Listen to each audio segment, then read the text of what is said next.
Hello, friends, and welcome to this new session of Remedy Insight with Dr. Amit Karkare. Today, we are going to discuss Stramonium child, and the reason I am discussing this is I get lot many cases which are referred by school counselors or school teachers where the child is often labeled as a disobedient, violent, rude, harsh child or a problem child. Parents they come with these children having a lot of complaints about their own child. But what I often see is the child, though he is violent, though he is harsh, disobedient, there is a lot of want of love behind that. And that's where Stramonium helps the child. So we'll try to see what is behind the fears and the violence of Stramonium. And if you can understand that, then we will be in a better position to help the children in the most unprejudiced manner. If you read Dr. Kent's description of Stramonium, he writes two things. Stramonium is like an earthquake in its violence. So you can imagine the intensity of violence that Stramonium shows. It's like an earthquake. So there is a lot of intensity. It's a huge violence that a Stramonium can show, where the mind is an uproar, cursing, tearing, violence, frenzy, erotomania, or exposing of the person. But at the same time, the child awakens with in a terrified state or in a panic state, where he screams with fright, and clings to those who are nearby.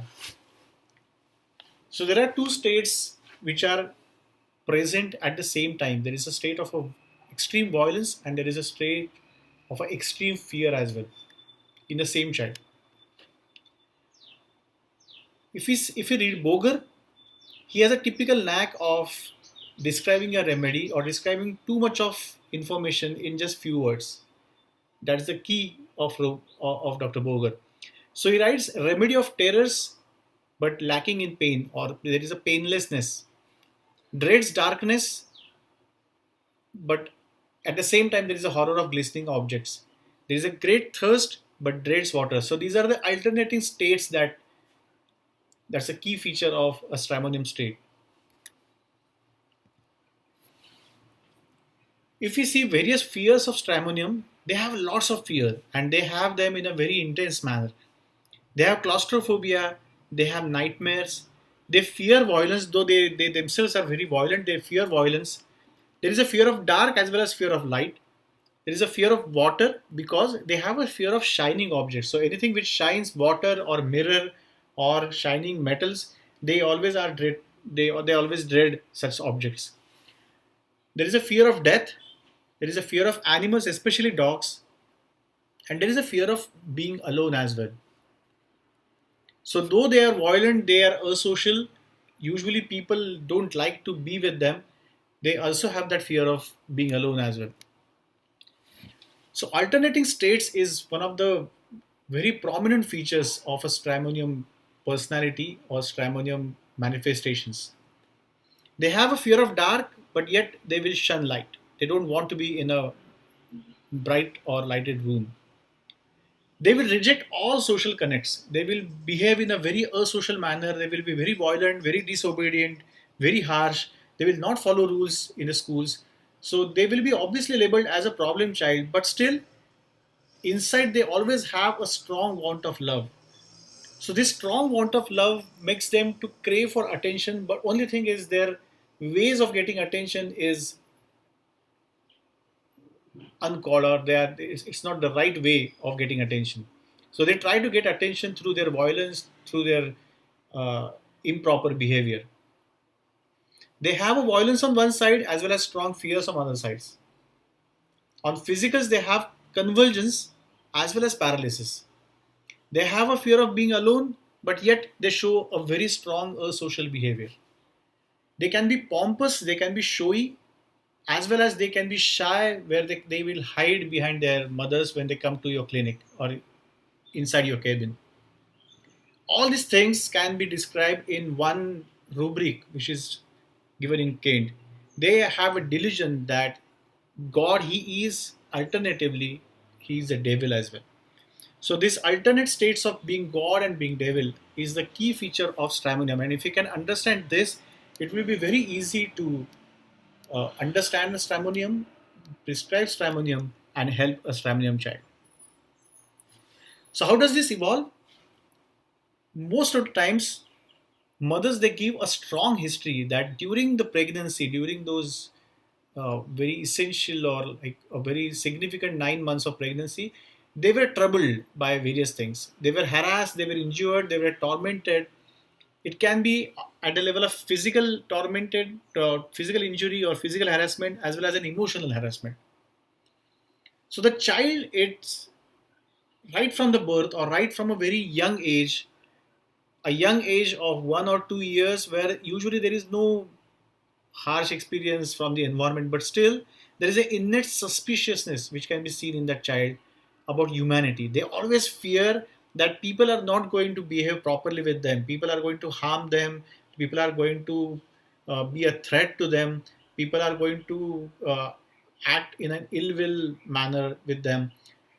Most of the times they have a trouble, they show that a troubled expression in their eyes, they have a wrinkled face. Now, please note here that all these features may not be seen in every Stramonium child.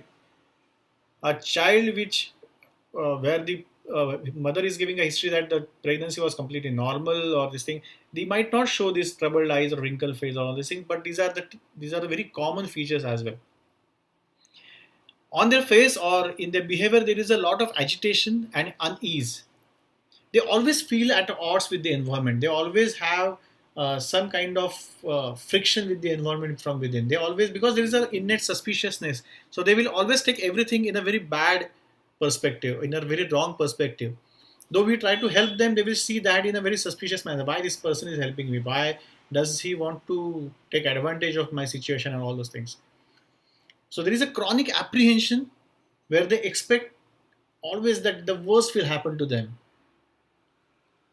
So there is a suffering, constant suffering. You can imagine, like, if the environment is helping, or a kind of environment, environment wants to help them, environment wants to support them, but still the child has an innate suspiciousness about that kind of thing.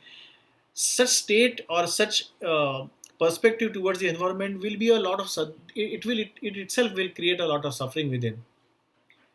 But they react or they show that suffering with a typical insensitiveness to pain or injury. So the mothers or the parents or the school teachers will give you a history that whatever type of punishment we give, they are not bothered about it.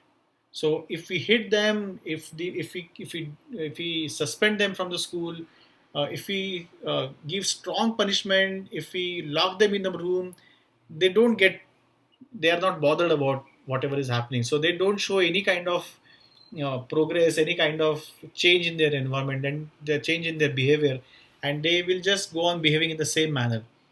So whatever kind of punishment, whatever kind of disciplinary actions, whatever kind of strong actions that we take against it, they are least bothered. This is another kind of showing the painlessness or insensitive to pain. But if you can understand this evolution, we'll understand the vicious cycle in which the Stramonium child is living. So there is a strong unhappiness because of the innate biased way of looking at the world around. There is an innate suspiciousness of the humanity, which is coupled with a sensitivity to contradiction and reprimand. They are very sensitive to contradiction and reprimand. And obviously, when a child behaves in this manner, he is always reprimanded, he is always beaten, he is always portrayed to other people as a problem child, as a troubled child, as a child which is really giving us a lot of pain. The school will label that child as a disobedient child. So there is always wrong and negative labels which are put on the child, and they are very sensitive to that kind of labels. They are sensitive to contradiction, and which is coupled with suspiciousness of humanity. So they all that leads to altercations with the environment, where they go into a very rude and violent outbursts. But along with that, whenever they do that, they always also have a guilt and a fear of social rejection. But because it's a child, he or she cannot really balance himself or herself. They cannot handle these various states in a very in a very nice or balanced manner. So there is a suppressed anger as well, uh, like suppressed anger because of the way environment is treating them. They have that inner suspiciousness, they have that internal turmoil, internal restlessness, which they are trying to show or they are trying to convey that through their behavior. But environment does not understand them. In fact, the environment starts labeling them as a problem child. And so all those things leads to a mixture of guilt, social rejection, suppressed anger, and violent sensitivity to contradiction, which in turns leads to a more and more unhappiness. So this kind of vicious cycle will go on continuing. Now the child is a very small child. He cannot understand how to respond. And that's why the child is being brought to you. Now, if we go on labeling the child as a problem child or as a trouble maker, then are we really observing the child in a mature state? So our job as an unpressurized observer, as Dr. Honeyman has said, is to understand the state of the child, to go beyond the violence, not to look at how he's behaving, but to understand why the child is behaving in that manner. And if we can give the love and the care and the attention that the child is actually asking, then it will be easier for us to break this vicious cycle and bring happiness to the child.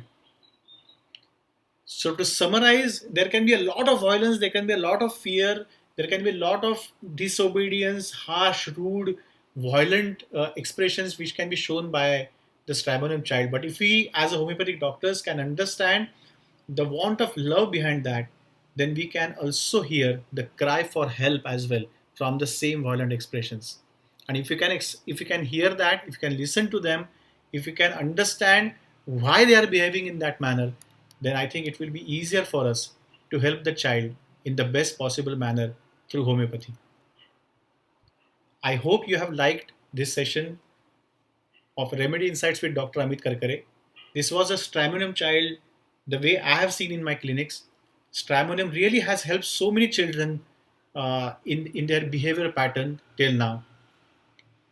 And that's why I felt that I should share this experience so that even you will be able to help lot many Stramonium children and make their parents and school and their own life in a more happier manner.